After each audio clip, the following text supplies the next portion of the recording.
Leave my mama alone, you bad man. I won't let you take Mama Peach away. What's up guys, Julien here, and today we're going to be looking at yet another Switch accessory. Today we're looking at the Basstop portable DIY replacement housing shell for left and right Switch Joy-Con controller without electric.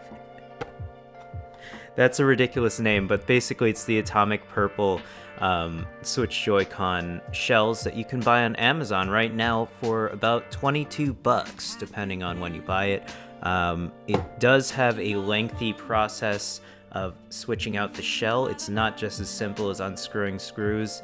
There are some ribbon cables in there that you will have to unplug and plug back in, and some small pieces, and you will also need a tri-wing screwdriver. Today I have one of these, high quality for life sets that are, this was $6. It's from Jackie LED. It has everything you would need otherwise, but it also happens to have a tri-wing screwdriver. So without further ado, let's get started. So we're going to be starting with the left Joy-Con. There are 4 tri-wing screws on the back of the Joy-Con, of which you can see right here, and we're going to have to unscrew them. Now, I've heard reports online that it's actually quite difficult to get these screws out and that you can actually strip them, so you may want to be careful. I was actually fairly lucky in that maybe this particular Joy-Con set did not have the industrial glue that they set on the screw in order to keep it in place, as the screw came pretty much right out without any real force needing to apply. Also, if this is your first controller mod, a word of advice is that there are many small parts, so you will want to keep track of them. It's very useful to have a small dish, such as this little sauce dish I had in my kitchen, in order to keep track and separate various small screws. It's really highly useful, and I suggest you do it.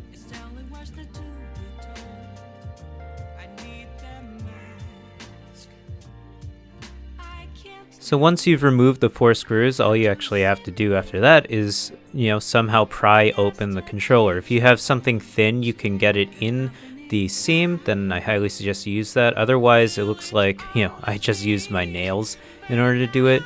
I have seen in previous videos on the internet that there's some glue holding it together or some double-sided tape. I believe that must be true because it was fairly difficult to get open. You want to be careful once you get it open because there are ribbon cables connecting both the sides there. As you see, I actually ripped one out. Luckily, it didn't get damaged, but it's definitely something that you should definitely be careful about. So these 2 ribbon cables are actually what connect the rail to the motherboard of the left Switch Joy-Con controller. So you just be careful about it is all you have to do. So the first step in removing the motherboard from the Joy-Con shell is actually removing the battery.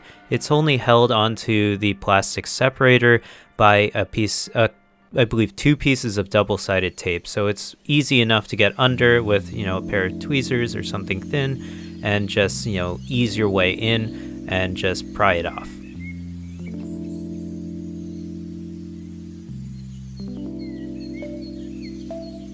The battery is plugged into the motherboard directly, so you'll have to just pull up and away from the motherboard on the cable. It's fairly robust enough for you to do so. You can just use your hands. If you really want to use tweezers, you can try, but I really think you need a little bit more force. So I suggest you start from the base of the cable, or at least the middle of the cable, and just pull up and away.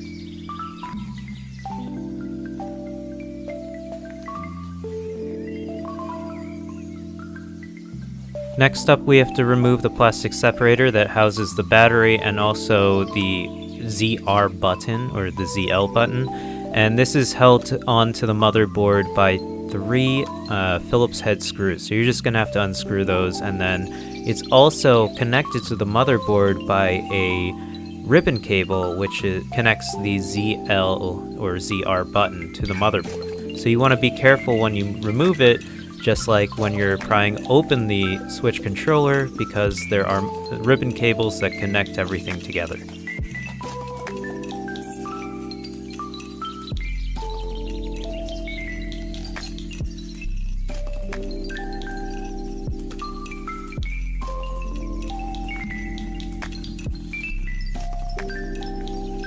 Now, if you aren't a barbarian like me, you should have 4 orange ribbon cables to remove from the motherboard and 1 blue ribbon cable which connects the Joy-Con joystick to the motherboard.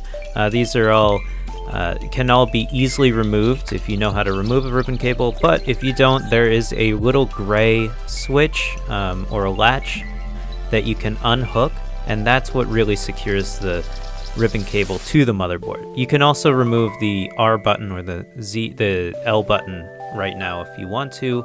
That's just sort of wedged in there. Otherwise, you can just remove the ribbon cables, and then you can slowly start to take apart this Switch Joy-Con.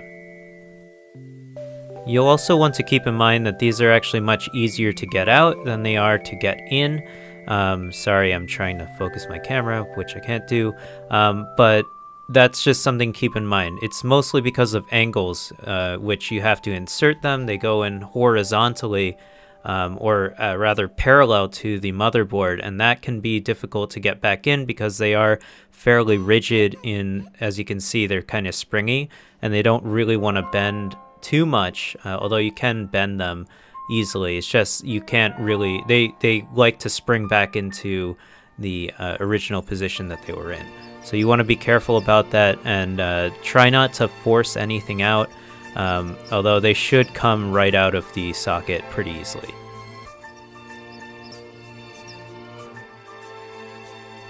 Now you'll see that I'm removing the white rumble pad. I believe this is what supplies the rumble to the controller.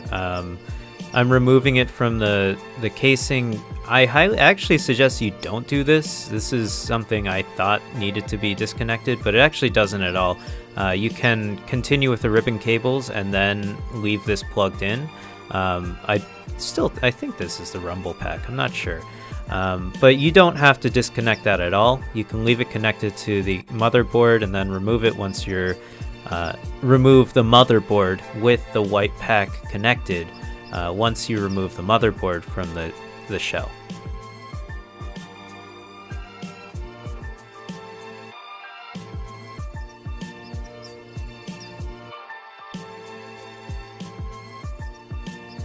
So as you can see, I reconnected the white pack to the motherboard, and the next step after I remove this last ribbon cable is to unscrew the joystick, which is this metal box in the middle, or towards the top of the controller. It's the silver box there. It's held by 2 Phillips head screws that are screwed into the board, and you can just unscrew them and then push it out.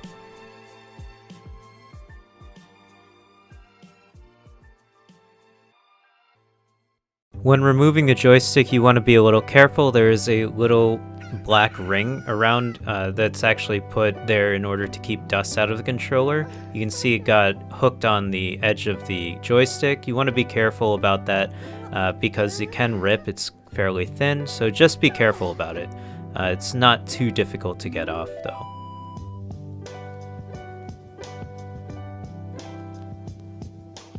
The next step is to unscrew the motherboard, which is held in place by 2 Phillips head screws onto the Joy-Con shell right here. So all you have to do is unscrew them, and then you can take out the whole motherboard with the white box on the bottom connected.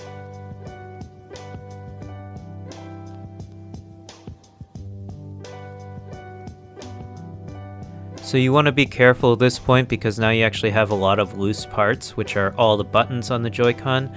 They can easily just be pushed out just like that.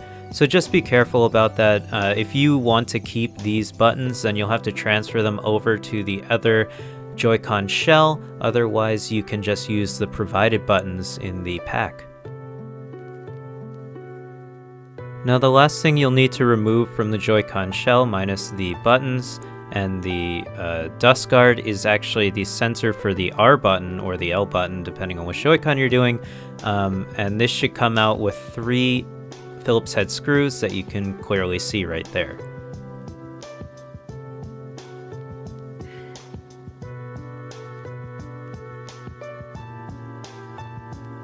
Now, as you can see, it's two custom cut pieces of, I believe, PVC boards, and they're connected by a ribbon cable themselves. So you want to be careful about how you handle them. I suggest you just set it aside for now.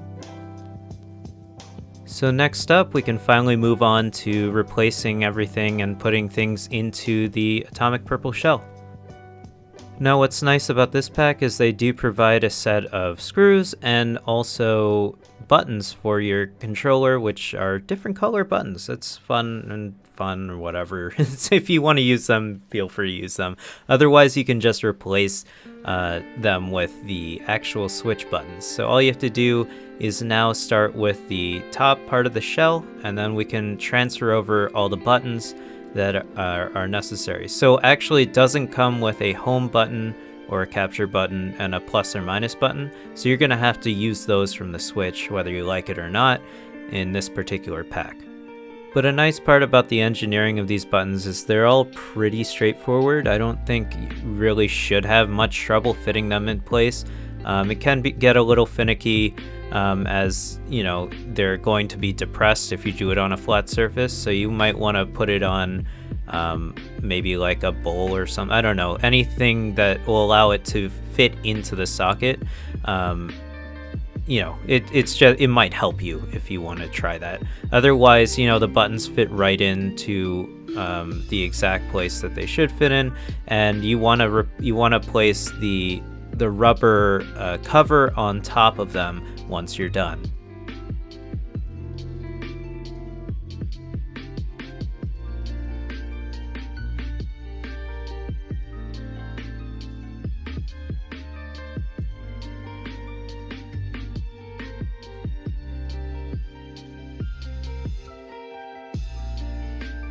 The next thing you're going to want to move over is the dust guard for the joystick, and that's this little black part here. It's very simple, just like the buttons. Just remove it from this shell and move it on to the other shell.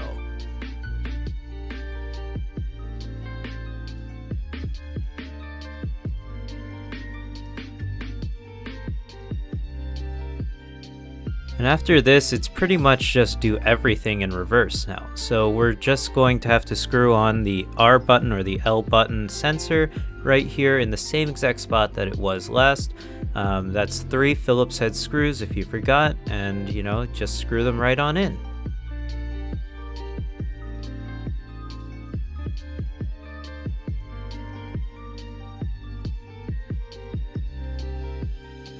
But be careful about it because you can actually hit out the buttons, which is fairly annoying. So you might just want to screw this in first and then put the buttons on.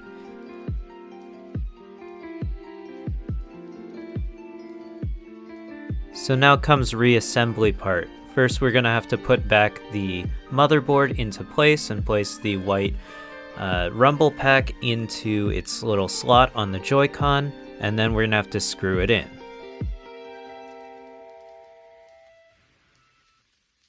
Now I suggest you screw it in to just a little before complete tightness, because you do want to check the buttons on the other side of the Joy-Con and see if they actually depress correctly, because if they don't and you've already closed up the Joy-Con, then you're gonna have a whole hell of a nightmare undoing everything just so you can, screw this in a little looser. So I suggest you check how the buttons feel right now.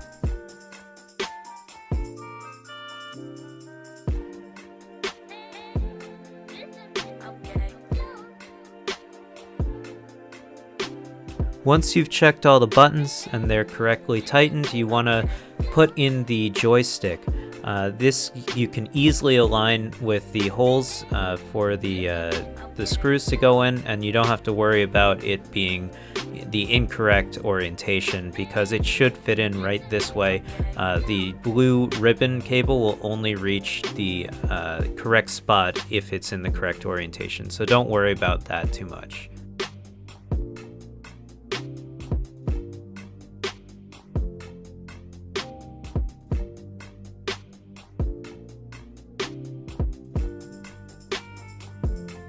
Again, this is a lengthy process, so it's always good to double check your work as you're going forward. just to see if everything's working.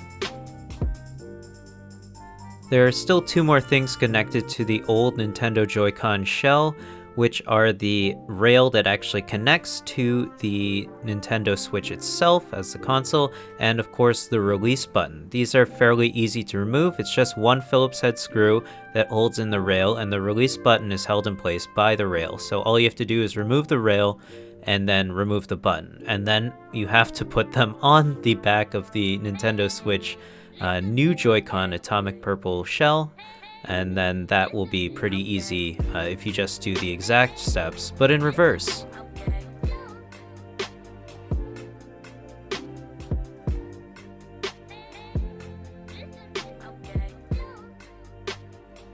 Make sure the release button is easily depressed, to the touch, and you should be well on your way. The next thing to remove is the ZR or ZL button, which is in the middle piece, the middle separator piece, which holds the battery. This can be a little difficult to take off, and you can actually easily break it, I believe, so you want to be a little careful. The easiest way to do it that I found was to push down on the bottom and then sort of pry your way in from the top. So push down on the part that's hidden by the whole Joy-Con controller, and then try to pry your way in with your nails. I'm sorry, I'm not actually showing it. I was not aware of that. And then sort of just try to pry it off. So you want to push down at the bottom and pull up. And then there are two springs in there, so you want to be careful if you're applying a lot of force, because they can fly somewhere, and trust me, I lost these springs about 5 times during this whole process, and they are really difficult to find if you have a tiled floor that is the same color as the spring. But as you can see, it just comes right off, and then you have of course the button sensor, which is connected by a ribbon cable to the motherboard, and you have to remove that with one Phillips head screw. Fairly easy to do. And then you want to rinse and repeat onto the purple separator on the new Joy-Con shell.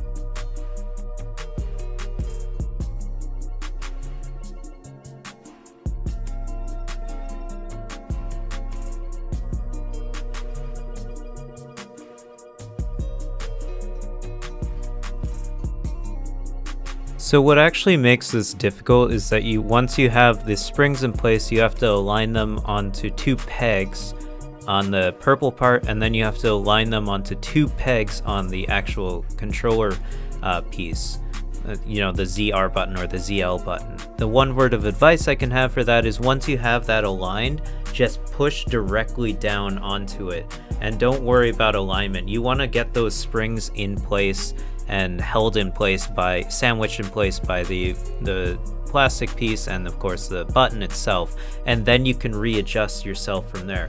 I made the mistake of loosely doing it and then not actually securing the springs, and that can lead to you losing the springs much more easily.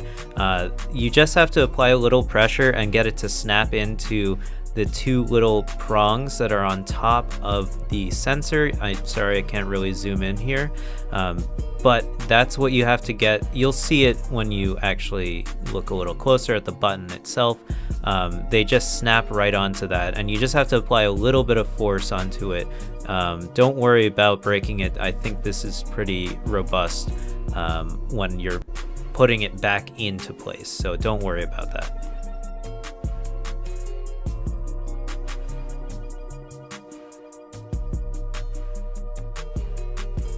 So at this point we have everything in place and we can just reassemble the whole controller. I suggest you start by putting the R button or the L button in place. It sits on top. The spring doesn't actually go into a peg, but you can just sort of wedge it in between the 2 plastic ledges that it can fit upon, as you can see right there, and the spring will hold it in place most likely and give it, of course, spring. Which is what it's supposed to be for. So just in case you forgot, the 2 ribbon cables that go into the vertical slots. Those are the slots that point up towards the L button or the R button, are for the R button and the joystick. The joystick is the blue ribbon cable, and the orange ribbon cable connecting to the sensor for the L button or the R button goes into its respective slot. The next two are for the rail, which connects the switch to the motherboard itself. And sorry, I've switched orientations here, but they go into the two ports on the side of the motherboard, which are closest to the switch, or the rail of the Joy-Con. So those go right into the horizontal ones there. And then the last one is actually for the middle separator piece, which connects the ZL or ZR button, and that will connect into the final slot, which is kind of difficult to get to because you have to fold it under the separator piece.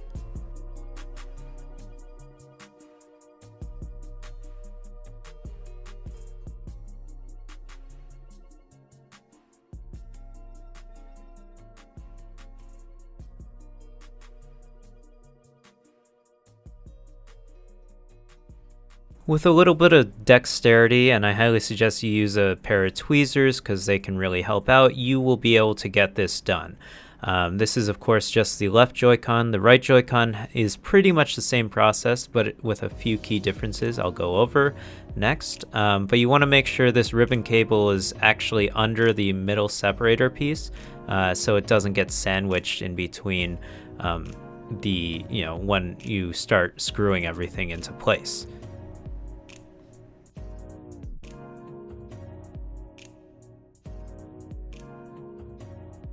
Once you have everything in place, you can screw down the middle separator piece that holds the battery with the Phillips head screws.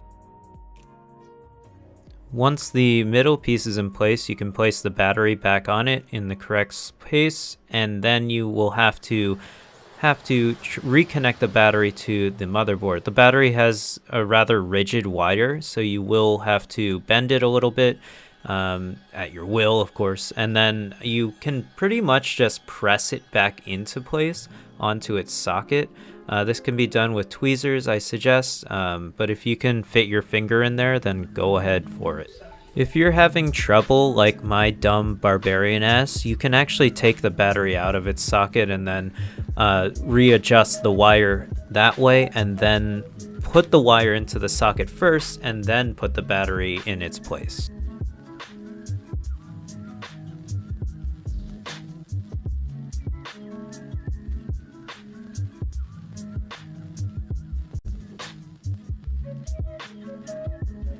With the battery in place, you can feel free to close up everything, and then I highly suggest you give everything a test right now before you screw anything in anymore, as you might not have connected anything correctly. You have no idea at this point, so until the battery powers things. So give it a couple presses. You can see it wasn't working right away for me, but it started working after a while. I'm not sure why. Maybe I did something wrong, but I saw the lights light up once everything was in place, of course, and I think I connected it to the switch, and it seemed to be working pretty much fine with everything loose, so I felt free to give it a shot and screw everything in. There it is. It works. Of course, the final step is to screw in the tri-link screws, and there are only 4 of them, remember, and that can be, a little difficult. If you haven't put all the wires back in the exact spot, it can have a little extra bulge to the controller, and so that's something you want to keep in mind when screwing these in. Not to mention, this was, a 3D printed model that's $22, right? So the actual fittings, the treads for the screws, may not be the correct size depending on how this company manufactures these things. I'm not entirely sure. So you might have to apply a little extra force. This is not a Nintendo sanctioned product. So of course, again, you are voiding your warranty when you open up your Nintendo Switch Joy-Con. But that is, It is in the past now, anyways. So I suggest, you rotate around, applying pressure onto each one and slowly tighten it together so you don't screw anything up too hard. So next up is the right Joy-Con. It's pretty much the same exact process, except there are a few key differences, and I'll get into those right now. Immediately as you open it up, you see this black box. That's a key difference. That is not in the actual left Joy-Con. That's probably related to the IR sensor. I'm not entirely sure. So that's another extra part that we're gonna have to be worried about. And the ribbon cables are a little shorter here. You'll notice you can just flip it over like the left Joy-Con, but just be a little more careful because the ribbon cables are a little shorter on the right Joy-Con. Once you remove the battery, you'll want to remove this little black square piece, which is actually directly connected to the motherboard itself with a little gold connector. You can just unplug this pretty much the same exact way as the battery. Just keep track of it. The cable is fairly rigid, just like the battery. And of course, you can just unplug it, just like the battery. Now the middle piece is held in by 3 screws, I believe, and they're Phillips head screws, so you just want to unscrew those and then remove it just like before.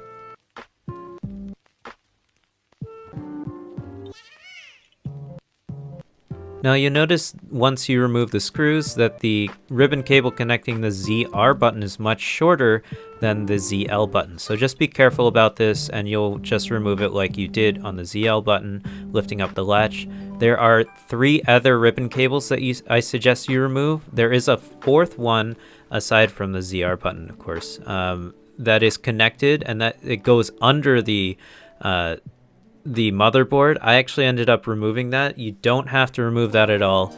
Don't actually remove that. So if you see in the footage that I do remove it, do not remove that because it's much easier to keep it all as one piece. It connects this thing on the bottom, which also, I believe it actually connects the IR sensor to the motherboard, so you want to be careful about that. But once you remove the ribbon cables, it's pretty much just like the left Joy-Con.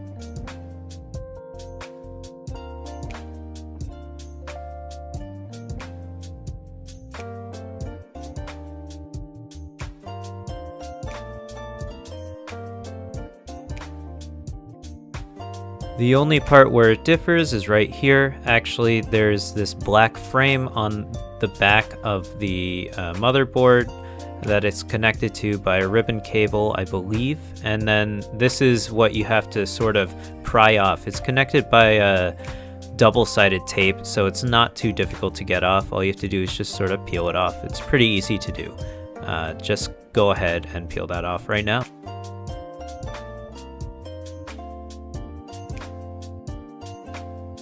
So this is what you should have at the end. You should have a ribbon cable connecting the black frame on the back, connecting to the IR sensor, and of course the white rumble pack. So they do provide the right Joy-Con buttons as well, so that's a pretty nice addition. And go ahead and do the entire button process and then do the entire process in reverse. You got this.